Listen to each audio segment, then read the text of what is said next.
Hello everyone, and welcome to SUNUP. I'm Lyndall Stout.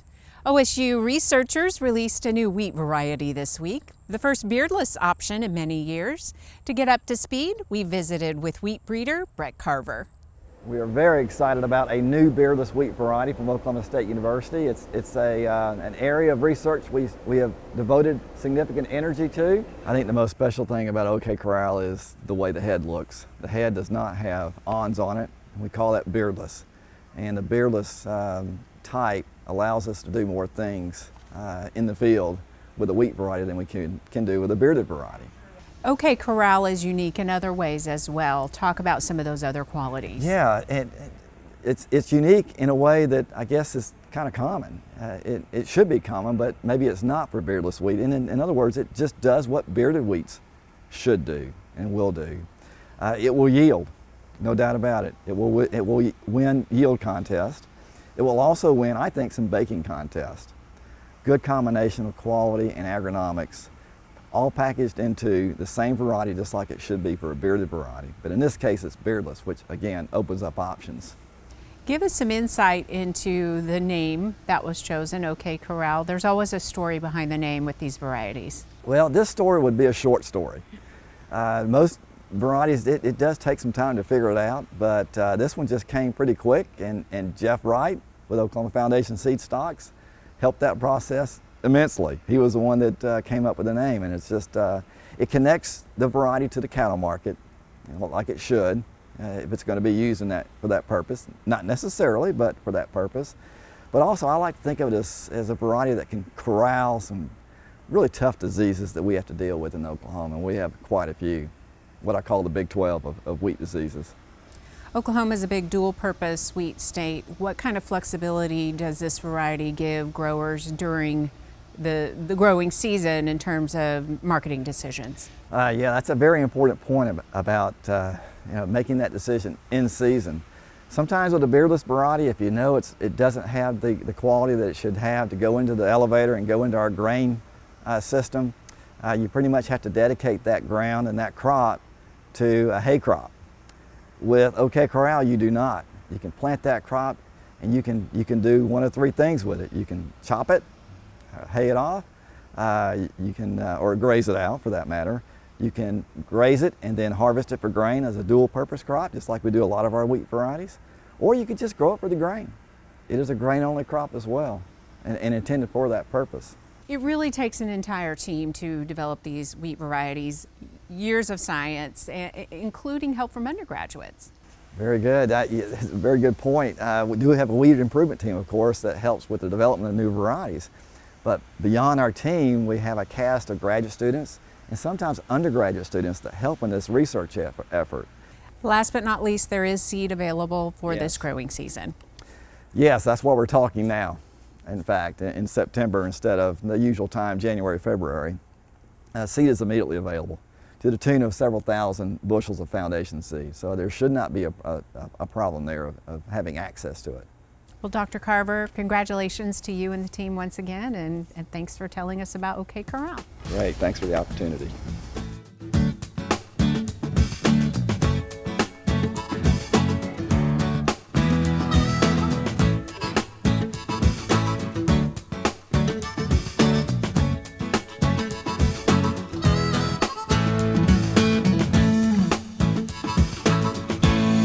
Hello, Wes Lee with your weekly Mesonet weather report. About a week ago, we received rain that was able to add moisture in some of the state's driest locations. Here is a 5-day map from Tuesday showing where the rain was heaviest. A particularly heavy storm dropped over 4 inches in Putnam. Mesonet currently has 120 sites across the state, recording rainfall every 5 minutes. This 2-month rainfall map from September 17th shows different colors all across the state. There are 2 other methods on our website to potentially determine rainfall in your area. Here you will see the option of selecting either co-op data or CoCoRa's data. Co-op is short for Cooperative Observer Program. These are sites operated at mainly airports, lake dams, and municipal sites. There are currently 142 active sites in the state. Shown is a table from one of the sites. I selected to show the first 2 weeks of September at the Guthrie Municipal Airport. Here we see that rain was reported on the 12th and 13th. Co-op data is only reported once daily and can sometimes be several days behind. CocoRa's is a citizen-reported weather gathering network nationwide.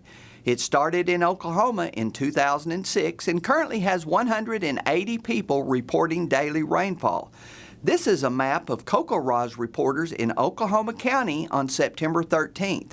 A site by Edmond reported 1.22 inches, while the site near War Acres came in at 0.27. Directly on the CocoRa's website, we can see rainfall over a period of time for a particular site. This chart is showing the War Acres site over a week's time. If you would like to volunteer for the CocoRa's network, give us a call or email cocoraz@mesonet.org. Gary is out this week, but hopefully we'll be back next week with an improved drought monitor map. See you next week on the Mesonet Weather Report. With word of a new wheat variety this week, we wanted to revisit the question, do different types of wheat have a taste difference? Here's a favorite story from 2018.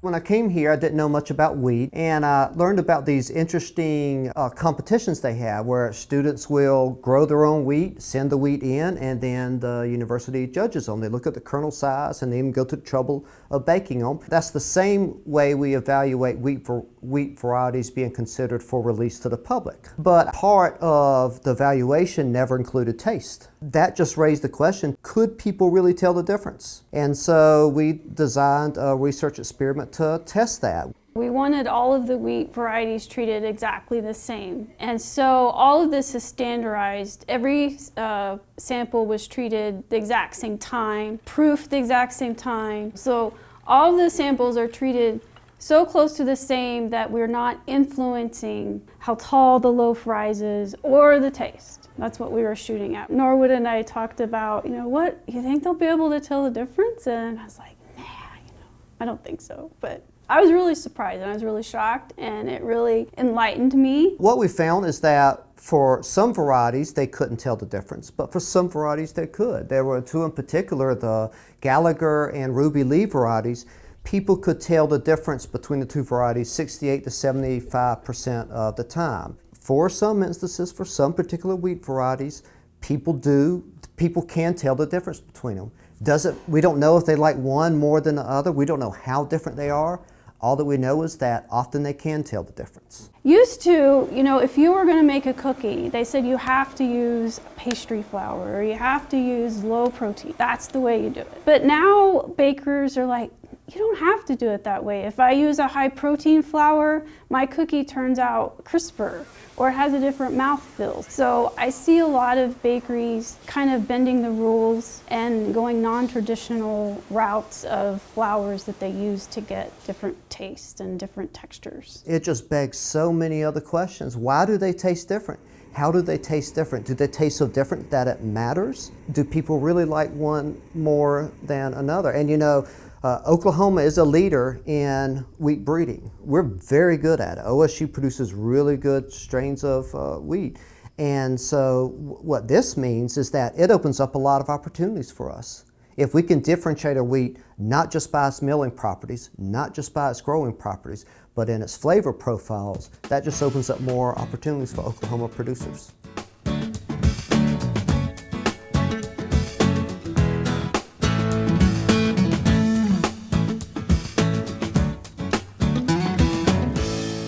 Well, this wet summer means we have a lot of green grass growing across the state. So, John, what does this abundance of fuel mean for wildfire? Well, we're set up where if things get really dry this winter, we could have some really good wildfires. Good in not the sense that they're going to be good impact on the land, but they could get large and could get big real quick. Just because we had this summer's been really wet, we've grown a lot of fuel. You can see that where we're standing at right here. And this was actually burned in June. Again, better than average rainfall on most of the state. So we've had really good production and stuff that's going on. And so being green, there hadn't been a lot of fires that shouldn't put it off. We should still think, and we should still, every year, we need to think about what do we need to do to manage in case we do get into those situations where we've got a wildfire. Because when a wildfire's knocking at your door is not the time that you need to be out there trying to figure out what do I need to do to protect my property. The time is now. Even in the good years, the time is now. Last year around this, we didn't have a really wet summer like we did this year, but we did have a really wet August, and there was a lot of green growth that was happening. And then going into the winter, but we also had a really wet winter. So how does that impact wildfire season? Well, again, I think as we could see it last year, moisture during the dormant season is a big thing that reduces the number of wildfires that we have, also the severity and intensity of those wildfires, because just a little bit of moisture during that dormant season helps suppress that down or keep it down. Again, it doesn't totally do away with them. We still had wildfires, but you didn't have the big ones that we hear about during those dry, drouthy conditions. And it's not just managing, the growth just around landowners' property. It's managing things are, actually at their homes as well, right? You bet. It's not only just thinking about, well, I need to mow the grass just to keep the grass down. It's things like thinking about, again, we don't want to stack firewood. It's going to be getting time. It's still hot and everything, but that's the farthest thing from people's minds. But getting ready for firewood season and stuff, people with fireplaces, wood burning stoves, don't stack that stuff right next to the house. Stack it away from the house, so in case something does happen, it doesn't do it. And again, keeping stuff mowed down around those areas, grazed down, it's always important to do that. Also think about just where you're parking equipment, things like that. If you got areas that are gravel pads or bare grounds or areas that they want to do that, go ahead and just take the time to move everything over, get it over in areas where you don't have a lot of fuel, so that way if something does happen, you're not worried about fire coming through there and damaging a lot of high dollar equipment that you have sitting around. Again, we've probably had some really good hay production this year due to the moisture, so there's probably an excess in some areas with hay and stuff. And again, the idea is it's a whole lot easier to stack it in one spot and then do that. But think about spreading it out, because we got to remember a lot of times insurance companies will only insure for a certain value for that hay lot, for that hay storage area. So it's best to always put hay in different areas, spread that around, make it easier to do that. Kind of the old thing, don't put all your eggs in one basket. All right, thanks, John. If you have any more questions about the upcoming fire season, go to our website, sunup.okstate.edu.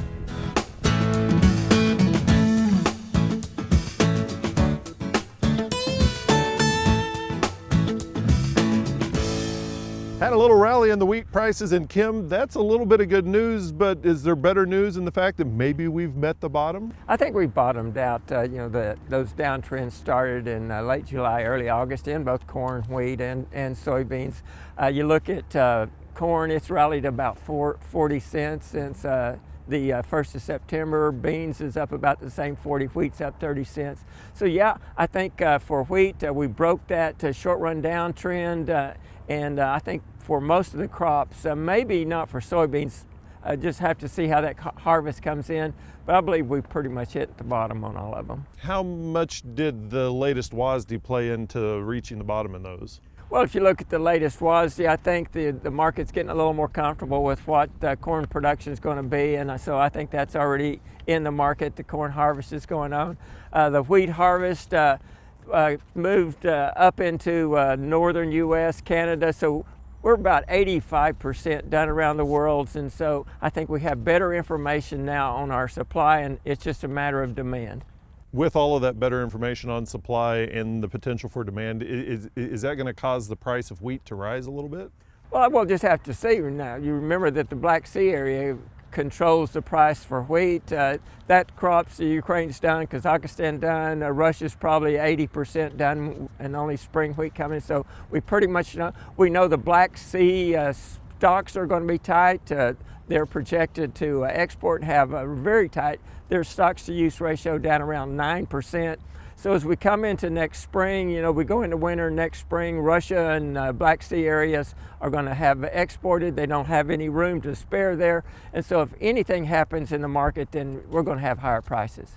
So globally, there's still a little bit of a potential for some upswing there. That's good news. Well, if you look at what's going on in the global market, you've got dry conditions in Argentina. If it doesn't rain pretty quick there, they're going to have lower production. Australia's been dry all year.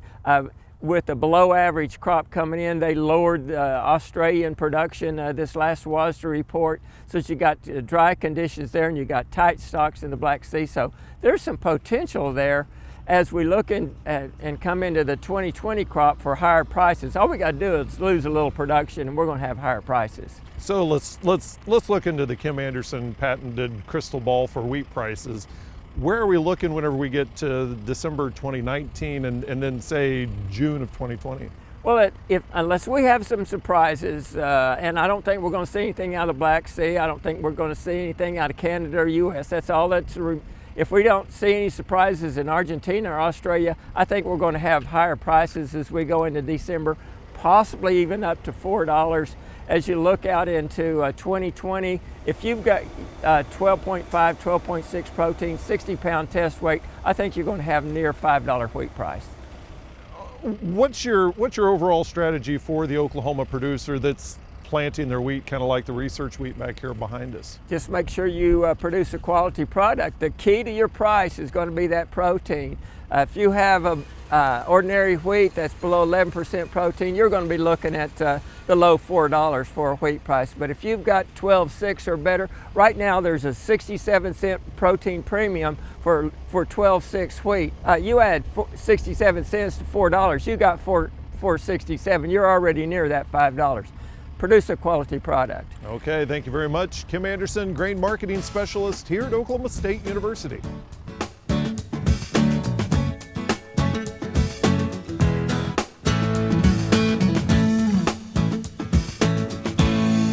Those ranchers that have fall calving herds may be developing a few replacement heifers to be bred later on this fall. As we go through the fall with those young heifers, a couple of things I think we want to keep in mind. Number one, we want them big enough and in good enough body condition at the start of the breeding season where we have a high percentage of them cycling so we can get them bred early in that breeding season. And that means to me that we need to have all of those heifers weighing at least 60% of their mature weight. And if we do the math, if these eventually are going to be 1,200-pound cows when they're fully grown, that means these replacement heifers need to weigh about 720. All of them do going into the start of the breeding season. Now I realize that a lot of smaller ranches don't have scales available to check the weights of the heifers as they go through the fall, but they can take a good look at the heifers to make sure that they're in a good body condition as they come out of this summer with good lush grass, and make sure that those heifers going into that breeding season are in that body condition score of a 6 in our 1 through 9 scale. That means that that heifer is going to be smooth to look at. She's going to be bloomy in ranchers' terms as we get into that time of the year, say late November, early December, when the breeding season begins. So making sure those heifers are on track nutritionally to be in that body condition score 6 at the start of the breeding season is a real key. The other thing that I would suggest to you is that you visit with your local veterinarian about which immunizations you want to give these replacement heifers before the start of the breeding season. Certainly most replacements need vaccinations for BVD and IBR, the two respiratory diseases that are so important in terms of reproduction of beef cattle. Visit with your veterinarian about which form of those vaccinations and when they need to be given before the start of the breeding season. A couple other things you may want to visit that veterinarian about are the reproductive diseases lepto and campylobacter, sometimes called vibriosis, and ask about the situation in your area about the need for vaccination for those two diseases before those heifers go into that upcoming breeding season. Make sure they're in good body condition, that body condition score 6 at the start of the breeding season, and they're properly immunized, and I think you'll have a more successful breeding season and a better outcome in terms of adult cows as we go ahead and grow them out over the next year or so. Hey, we look forward to visiting with you again next week on SUNUP's Cow-Calf Corner.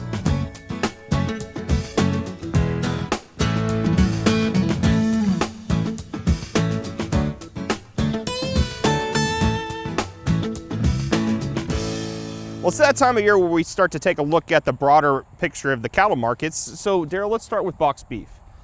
Box beef, you know, we've been through a lot of dynamics in the last 5 weeks or so since that Tyson plant burned in Kansas. Box beef markets went through a tremendous, you know, bubble of reallocating limited supplies and so on. But that's all through the system now. In the last few days, these prices are back to where they were before. We're seeing the normal seasonal things. We're kind of past the bulk of grilling season, so the middle meats are actually a little bit lower seasonally compared to where they were back in the summer.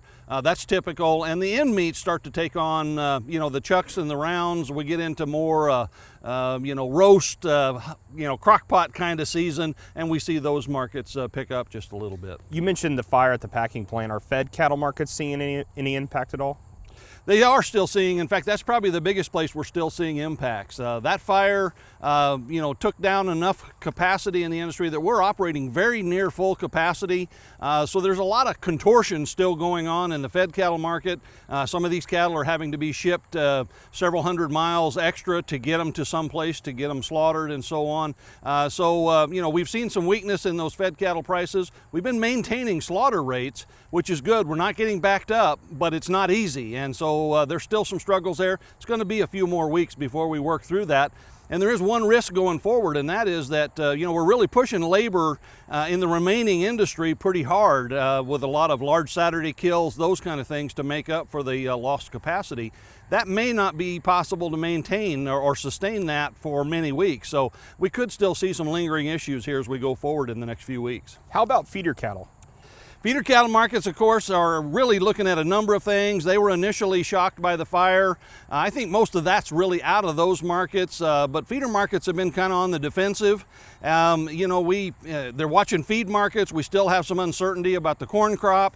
The market in general is just pretty nervous right now. Futures have been fairly weak. So, you know, we're kind of on the defensive. The lighter weight stocker cattle have been, the calves really have been quite weak here the last 2 or 3 weeks in the post-Labor Day period.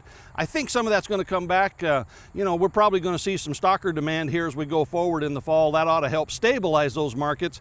And then, of course, by October, we'll be running into large seasonal supplies of feeder cattle. You know, it's pretty much fall right now, but, you know, it doesn't really feel like it. It's still pretty hot. So what's the situation with, you know, what are cattle on wheat producers looking at for, you know, just wheat in general? Well, you know, I've been traveling a little bit in the central part of the state, and from the standpoint of wheat pasture conditions, getting wheat pasture established, it looks pretty good. There's a lot of wheat that's already planted or being planted. There's a lot of ground that's getting ready for planting right away. A lot of anhydrous ammonia being applied in parts of the state. So I think the conditions are there. And again, as soon as that wheat gets planted and looks like it's coming up, then those guys are going to be looking for stocker cattle. So I think we'll, you know, again, we'll see some more interest in those lighter weight calves as we get in here to the next, you know, 3 weeks or a month. All right, thanks, Derrell. Derrell Peel, Livestock Marketing Specialist here at Oklahoma State University.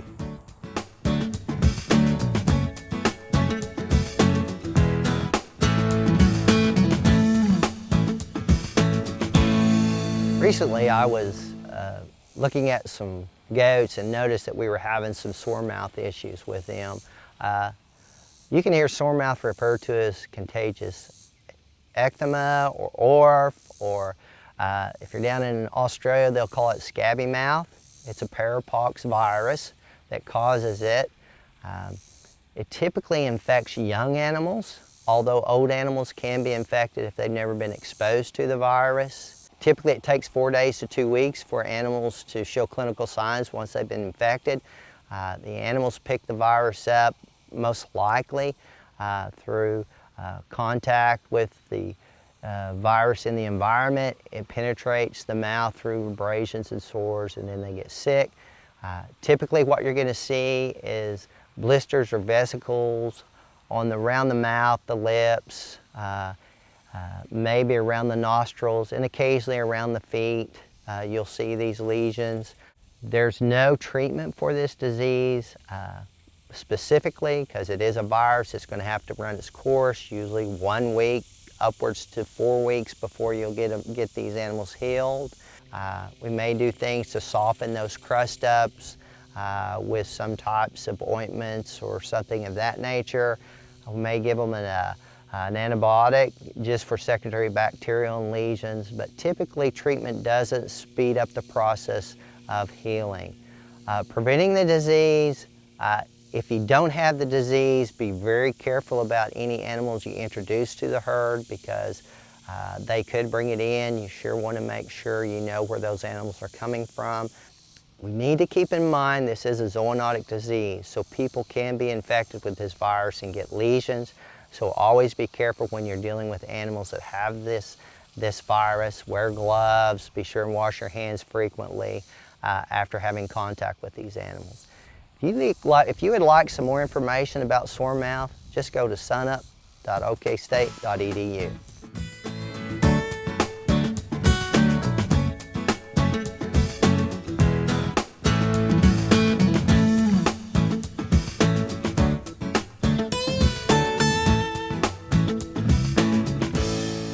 That'll do it for us this week. Remember, you can find us anytime on our website, sunup.okstate.edu, and also follow us on YouTube and social media. I'm Lyndall Stout. Have a great week, everyone, and remember, Oklahoma agriculture starts at sunup.